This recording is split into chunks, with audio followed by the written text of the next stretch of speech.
प्यारे विद्यार्थियों, नमस्कार। आज का हमारा अध्ययन का टॉपिक है निर्धनता के कारण या गरीबी के कारण। इससे पूर्व कक्षा में हमने अध्ययन किया था कि निर्धनता या गरीबी का अर्थ क्या है, इसकी परिभाषाएं और गरीबी के प्रकार। आज हम अध्ययन करेंगे निर्धनता के कारण। जैसे हमने पूर्व में पढ़ा था कि प्रोफेसर रेगनर नरक्शे ने बताया कि निर्धनता का कारण एवं परिणाम स्वयं निर्धनता है। अर्थात उन्होंने एक कहा था कि एक देश निर्धन है क्योंकि वो निर्धन है। इस बात को उन्होंने निर्धनता के दुष्चक्र की चर्चा की। अर्थात एक गरीब राष्ट्र के गरीब होने का कारण भी गरीब है और परिणाम भी गरीब है। इस चीज़ को उन्होंने, इस दुष्चक्र को एक वृत्ताकार चित्र के द्वारा भी समझाया था कि एक राष्ट्र गरीबी के कारण कैसे गरीब रहता है। Professor KL.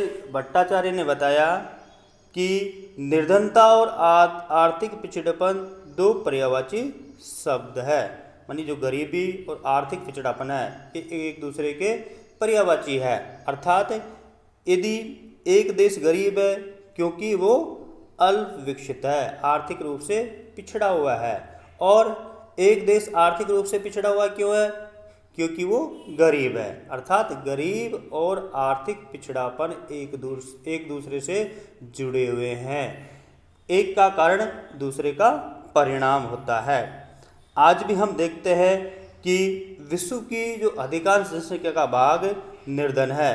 हम देखते हैं कि विकासशील देशों की 1/3 जनसंख्या गरीबी रेखा से नीचे जीवन यापन कर रही है, तथा जो अल्प विकसित देश है, जो निम्न आयु वर्ग वाले देश है, उनकी लगभग आधी जनसंख्या गरीबी रेखा से नीचे जीवन यापन कर रही है।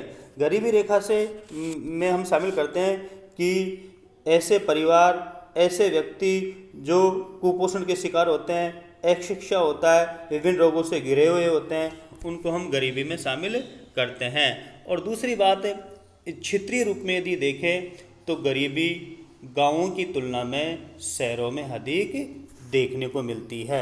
तो गरीबी के भिन्न भिन्न रूप होते हैं। तो आज हम अध्ययन करेंगे कि गरीबी के क्या क्या कारण हैं।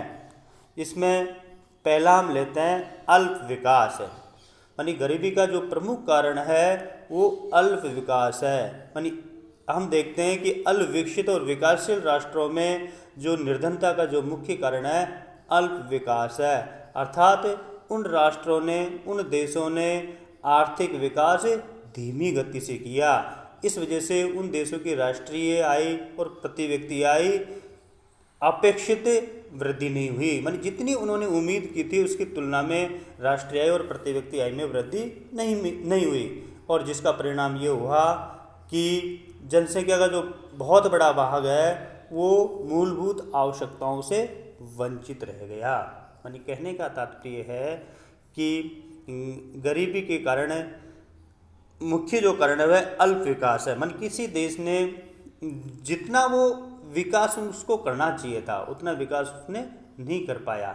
इस वजह से उस देश की जनसंख्या का जो बहुत बड़ा हिस्सा है वो मूलभूत आवश्यकताओं से वंचित रह गया। दूसरा है आपके वितरण की असमानता। गरीबी का जो दूसरा मुख्य कारण है वह है वितरण की असमानता। आज हम देखते हैं कि विश्व में, भारत में कि आर्थिक असमानता देखने को मिलती है। मानी गरीब और अमीर की खाई देखने को मिलती है। मानी एक देश जो विकास करता है उसका ज़्यादा लाभ अमीर वर्ग को मिलता है, गरीब वर्ग को उसका कम लाभ मिलता है। हम देखते हैं कि गरीब वर्ग और गरीब होता जाता है और अमीर वर्ग और अमीर होता जाता है, जिसके कारण जो जनसंख्या का जो बड़ा हिस्सा है गरीबी के रूप में उसको पूरा फ़ायदा नहीं मिल पाता। नेक्स्ट है भूमि की उत्पादकता का न्यून होना। मानी हम यदि भारतवर्ष की बात करें कि भारत एक कृषि प्रधान देश है और कृषि पर जनसंख्या का बहुत बड़ा हिस्सा निर्भर है, और यहाँ जो कृषि उत्पादकता है वो काफ़ी कम है। मानी प्रति हेक्टेयर या प्रति बीघा यदि हम देखें तो हमारे यहाँ पर उत्पादकता की दर कम है। इस वजह से भी गरीबी बढ़ती है। नेक्स्ट है जनसंख्या विस्फोट। आज हम देखते हैं कि विश्व में जनसंख्या तीव्र गति से बढ़ रही है। यदि हम भारत की बात करें तो भारत जनसंख्या की दृष्टि से विश्व में भारत का दूसरा स्थान है। तो बढ़ती हुई जनसंख्या ये कृषि पर एक तरह से भार हो जाती है, और जब जनसंख्या बढ़ेगी तो उसको मूलभूत आवश्यकताओं की आवश्यकता होगी, जिससे जो संसाधन है, जो उत्पादन है, उसका बंटवारा हो जाता है। इस वजह से भी गरीबी की दर बढ़ती है। नेक्स्ट है बेरोजगारी। यानी गरीबी का एक जो नेक्स्ट कारण है वो बेरोजगारी है। यानी यदि बेरोजगारी में वृद्धि होगी, यदि बेरोजगारी रहेगी अर्थात लोगों को रोजगार नहीं मिलेगा, तो लोगों के पास आय की बढ़ोतरी नहीं होगी, और यदि लोगों के पास इनकम नहीं होगी तो वो उनकी यदि नीची इनकम होगी, कम इनकम होगी, तो उनकी क्रय शक्ति कम हो जाएगी। इस वजह से वो अपनी मूलभूत आवश्यकताओं को पूरा नहीं कर पाएगा। मनी हम एक बात हम देखें कि बेरोजगारी और दरिद्रता में एक तरह से घनिष्ठ संबंध होता है। मनी विकासशील राष्ट्रों में बढ़ती हुई बेरोजगारी गरीबी का एक मुख्य कारण होता है।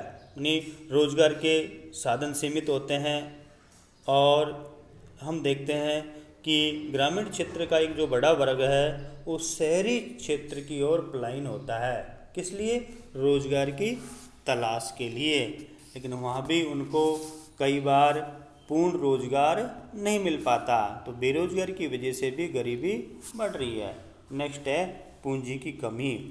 यानी आज हम देखते हैं कि हमारे देश में पूंजी की न केवल कमी है, बल्कि पूंजी निर्माण की दर भी काफ़ी नीची है। इस वजह से इस वजह से भी गरीबी बढ़ती है। यानी यदि अपेक्षित पूंजी निर्माण नहीं होगा तो हमें जो नए उद्योग धंधे हैं उनको हम नहीं लगा सकते।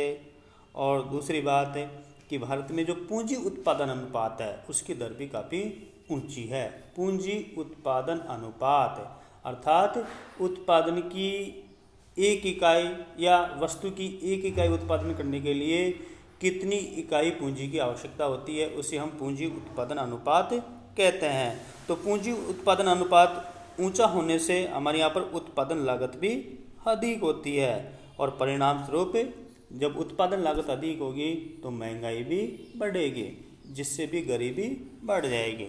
नेक्स्ट है निम्न प्रौद्योगिकी। आज हम देखते हैं कि अविकसित और विकासशील देशों में पुरानी या परंपरागत तकनीक का प्रयोग किया जाता है। चाहे कृषि क्षेत्र देख लो, चाहे उद्योग क्षेत्र देख लो, इनमें आज भी हम पुरानी पद्धति से ही उत्पादन करते हैं, जिससे उत्पादकता कम होती है, और कम उत्पादकता भी निर्धनता का एक प्रमुख कारण होता है। नेक्स्ट है विदेशी ऋण भार। विकासशील देश में हमने अभी ऊपर पढ़ा था कि अविकसित और विकास देशों में पूंजी का अभाव होता है, पूंजी निर्माण की दर नीची होती है।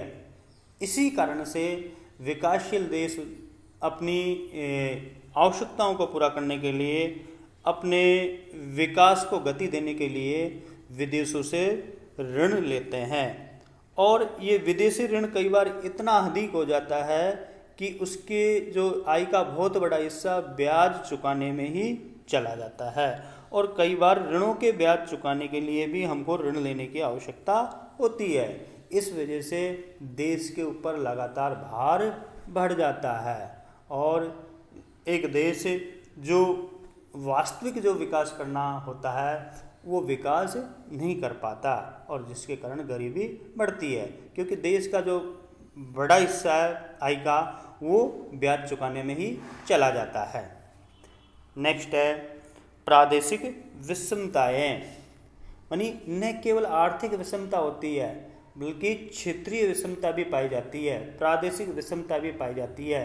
क्षेत्रीय विषमता से तात्पर्य ये होता है कि एक क्षेत्र दूसरे क्षेत्र से अधिक समृद्ध होता है, विकसित होता है। यदि हम भारत की बात करें तो भारत में राजस्थान की तुलना में महाराष्ट्र, गुजरात, पंजाब, हरियाणा ये सब क्या विकसित राज्य है, यहाँ उत्पादन अधिक होता है, यहाँ विकास की दर अधिक है, यहाँ के लोगों की प्रति व्यक्ति आय अधिक है, यहाँ की मानी प्रत्येक क्षेत्र में इन राज्यों ने विकास किया है।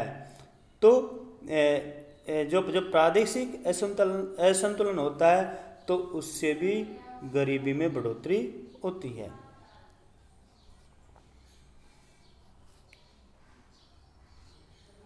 नेक्स्ट है सामाजिक कारण, मानी सामाजिक कारण भी निर्धनता का कारण होता है।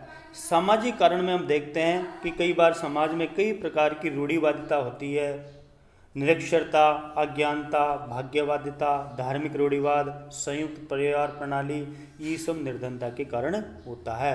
कई बार हमें संतान को ईश्वर की देन मानते हैं, यानी भाग्यवादिता। कई बार हम ये सुनने को आता है कि जो बच्चा होता है वो ईश्वर की मेहरबानी से होता है, इसमें मनुष्य का कोई रोल नहीं होता। तो वो ईश्वर की मेहरबानी समझकर वो संतान उत्पत्ति करता रहता है।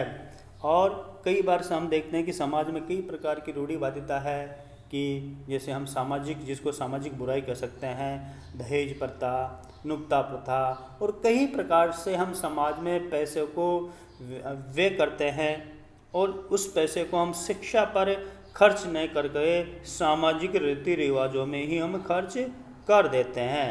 तो इस वजह से भी एक गरीबी में बढ़ोतरी होती है। मानी जिस पैसे को अपने जीवन स्तर को सुधारने में लगाना होता है उसके बजाय उस पैसे को हम सामाजिक रीति रिवाजों में लगा देते हैं, जिससे भी गरीबी में वृद्धि होती है। नेक्स्ट है बढ़ती हुई मुद्रास्फीति। मुद्रास्फीति से क्या तात्पर्य है? हमने पूर्व में भी पढ़ा था। मुद्रास्फीति का तात्पर्य है कि वस्तुओं और सेवाओं की कीमतों में निरंतर वृद्धि होना ही मुद्रास्फीति कहलाता है। मुद्रास्फीति में वस्तुओं और सेवाओं की कीमतों में वृद्धि होती है। तो अल्पविकसित विकासशील राष्ट्रों में जब कीमतों में लगातार बढ़ोतरी होती है, निरंतर वृद्धि होती है, तो इसका जो सबसे ज़्यादा प्रभाव है गरीब वर्ग पर ही पड़ता है, क्योंकि यदि कीमतों में वृद्धि होगी तो गरीब की क्रय शक्ति क्षमता कम हो जाएगी। मानी जितना वो आय का अर्जन कर रहा है उस पैसे से पूर्व में जितने वो वस्तुओं और सेवाएं परचेज कर पा रहा था उतनी वस्तुएं और सेवाएं वर्तमान में परचेज नहीं कर पाएगा। तो मुद्रास्फीति भी गरीबी का एक कारण होता है। नेक्स्ट है प्राकृतिक प्रकोप। प्राकृतिक प्रकोप में हम लेते हैं इसमें आपके जैसे बाढ़ आना, भूकंप, सूखा, महामारियाँ। जैसे वर्तमान में महामारियों में हम देखते हैं कि कोरोना महामारी चल रही है। इस कोरोना महामारी ने हमारे देश की अर्थव्यवस्था को तहस नहस कर दिया, काफ़ी नुकसान कर दिया। तो इससे जो महामारियाँ होती है ये भी गरीबी का एक कारण होता है। हमने देखा कि कोरोना काल में जो लोग बाहर रोजगार में लगे हुए थे उनके रोजगार छिन गए, क्योंकि लॉकडाउन में उद्योग धंधे बंद हो गए। कई छोटे छोटे जो लोग दैनिक मजदूरी में कार्य कर रहे थे उनके धंधे छिन गए। तो इससे भी गरीबी बढ़ती है। कई बार बाढ़ की स्थिति आ जाती है जिससे जन हानि होती है। सूखा होता है तो उससे भी कई बार नुकसान होता है, सूखा से भी। और भूकंप, ये सब जो प्राकृतिक प्रकोप होते हैं वो भी गरीबी का कारण होता है। इससे भी की अर्थव्यवस्था को नुकसान होता है। कल हम अध्ययन करेंगे निर्धनता या गरीबी को दूर करने के उपाय।